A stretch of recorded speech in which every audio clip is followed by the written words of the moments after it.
The Fnaf Secret of the Mimic trailer has officially released, and with it, there's a whole lot of new stuff. New suits, new characters, new Mimic. But one thing I'm definitely interested in is who is our player character. We're unable to see the skin tone or any features just because Steelwool likes to be sneaky and decide to cover up all of his hand with just clothing. Wait, you guys. Oh my goodness. Is Steelwool the Mimic? But who will really be the protagonist? After all, this is 1979. There could be Edwin, Henry, fuck it, even the crying child. That fucker still has 4 years before he dies. Maybe he's the player character.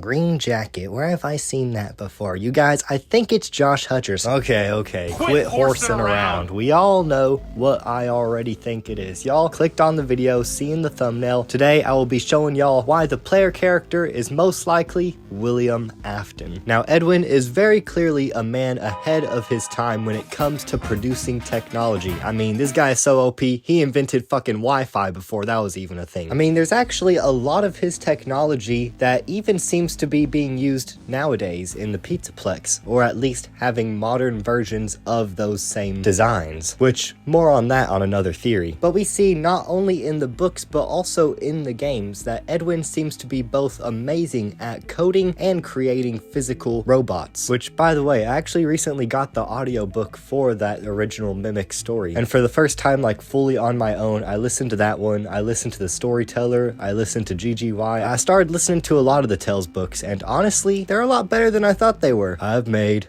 a severe lapse in my judgment. I hereby apologize to Scott Calthin. I'm really sorry. I need to break out my violin. The Tales from the Pizzaplex, actually pretty fucking dope. I'm actually still listening to even more now.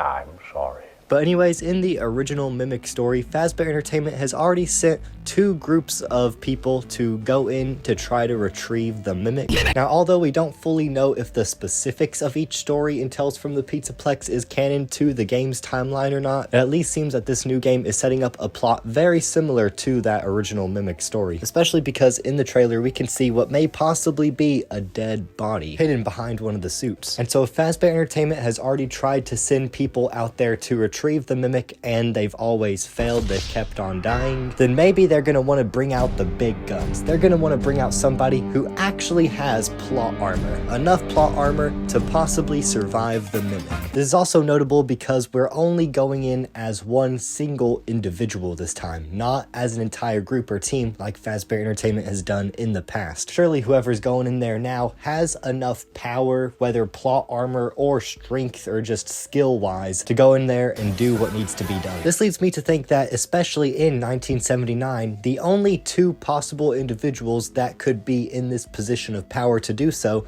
is William or Henry. Now, the reason I'd think it would be William over Henry is because Henry, he's more of a nice guy, you know? I highly doubt he would ever send out people in the first place to go and retrieve something from Edwin's old factory if he knew that people were literally dying going in there trying to retrieve it for him. That seems much more like something William Afton would do, possibly even behind Henry's back. Now, this isn't just me going around doing some process of elimination to think that William could be the player character, because I think that in the trailer, we see 2 different characters that could give us even more clues to why William Afton is going there and what he would do in Edwin's factory in the first place. We have Dolly the nurse and the one and only Jackie. Both of these animatronics have really interesting casings, specifically with their face. The way their face splits in the middle makes it seem almost as if they're a Funtime animatronic, which is odd considering that they're in Edwin's building, although we are pretty certain that the Funtimes were actually built by William Afton. So then what gives? Why are these 2 animatronics that look as if William Afton would build them are now in Edwin's building?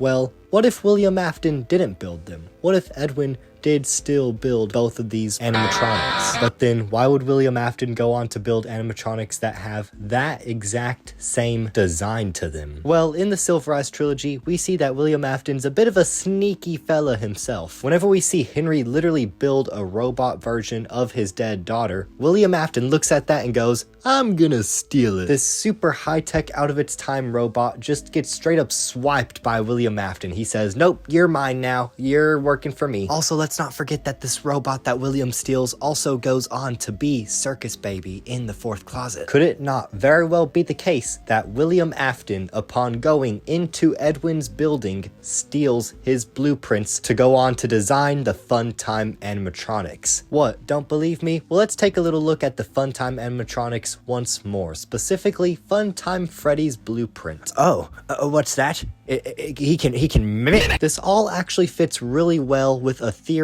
that John Fnaf made a while back. In one of the earlier theories John made about the mimic, he proposed that the code inside of this specific Circus Baby chip in Night 5 of Sister Location is actually the origins of the mimic, or at least the mimic's code. I still think this could very well be the case. It's just now, instead of the idea that William stole it from Henry or that he programmed it himself, he most likely stole it from Edwin, and we could very well be seeing him steal the mimic's code by the end of Secret of the Mimic, especially considering William Afton's history of stealing other people's creations and utilizing it for his own benefit. That's literally how he creates Circus Baby in the Fourth Wall novel, so it's not too far of a stretch to say that he does almost the same thing in the game's lore. Now, I also want to make it clear, when I say William Afton stole some blueprints, I do not mean this blueprint specifically, or any of the actual Funtime blueprints that we see. I just mean whatever sort of blueprints or information that could get him to begin building his own animatronics the same way Edwin does, as if the specific animatronic design of the detachable faceplate is something that perhaps originated from Edwin that William Afton stole as a format. So to summarize what we theorized so far, William Afton, probably tired of all these people out here trying to steal this stuff for him only to end up dying. He goes all Thanos on him. He's like, fine, I'll do it myself, and decides to go into Edwin's building, where he will end up getting and stealing the Mimic 1 program to use for Circus Baby and his Funtime animatronics, and also ends up stealing Edwin's blueprints to design his specific type of animatronics. All of this most likely being behind the back of Henry, because let's be honest, if Henry knew that people were dying because of the missions that William was sending people on, he'd probably be pretty upset. So all of this so far seems pretty fine and dandy, but there is one thing that I have yet to mention or talk about. In the Help Wanted 2 teaser for Secret of the Mimic, we saw the MXES program in the back of the blue van. This is the same exact MXES program that Steelwool really wanted to point out felt like an old supercomputer. Emphasis on the fact that it is old, meaning that we will probably end up seeing it in 1979. Which of course leads us with another question. Who the fuck built it? I highly doubt it was Edwin Murray, cause, you know, he's kind of missing. It's honestly a tough question to answer, because the one detail of the MXES that we could use to connect to any human character, that being the blue bunny theme of it, I feel like that's something Cassie's dad did to it after the fact that it was created whenever it was being integrated into the Pizzaplex's security system. After all, Cassie's dad has always had a thing for specifically Glamrock Bonnie and Normal Bonnie, both of which being blue bunnies. So other than that, visually speaking, there's nothing else that we can necessarily use as evidence to back whether Henry or William were the ones that made it. But personally, although it may seem like a bit of a stretch, I kind of think that William Afton was the one who built the MXES instead of Henry. Not only has the rest of this theory kind of shown Henry's lack of involvement when it comes to the Mimic and Edwin's stuff specifically, but also if anybody would be in the instance or have the ability to create the MXES as an attempt to at least hide the physical Mimic from the world, it does seem like that would most likely be William. And let's not forget about the Shakespeare quote that was posted alongside the release of the Secret of the Mimic teaser. The quote that essentially boiled down to how a person's bad things and bad deeds are remembered over time while the good deeds are forgotten. That obviously applies to Edwin in this case, but what if it will also be applying to William Afton's character? Yes, he was a murderer, and that was very bad, but maybe over time the world's forgotten from the good that he did in creating the mixes and stopping the mimic from getting out into the open. So I'm not trying to necessarily say that we are absolutely sure, I'm just saying there are ways that it can be tied into William's origin if needed. I'm really just throwing stuff to the wall right now. I really don't think there is enough proof for any side to fully say who is the one who built the mixes all the way back in 1979. All I can say for sure is that whoever did has since passed on the torch to Cassie's dad, and he's since taken over during the security breach era. But what do you guys think? Who do you think built the mixes? And also let me know what y'all think about my theory down in the comments below. Thanks for watching. Make sure to tap that like button with your taint, and I will see you in the next video.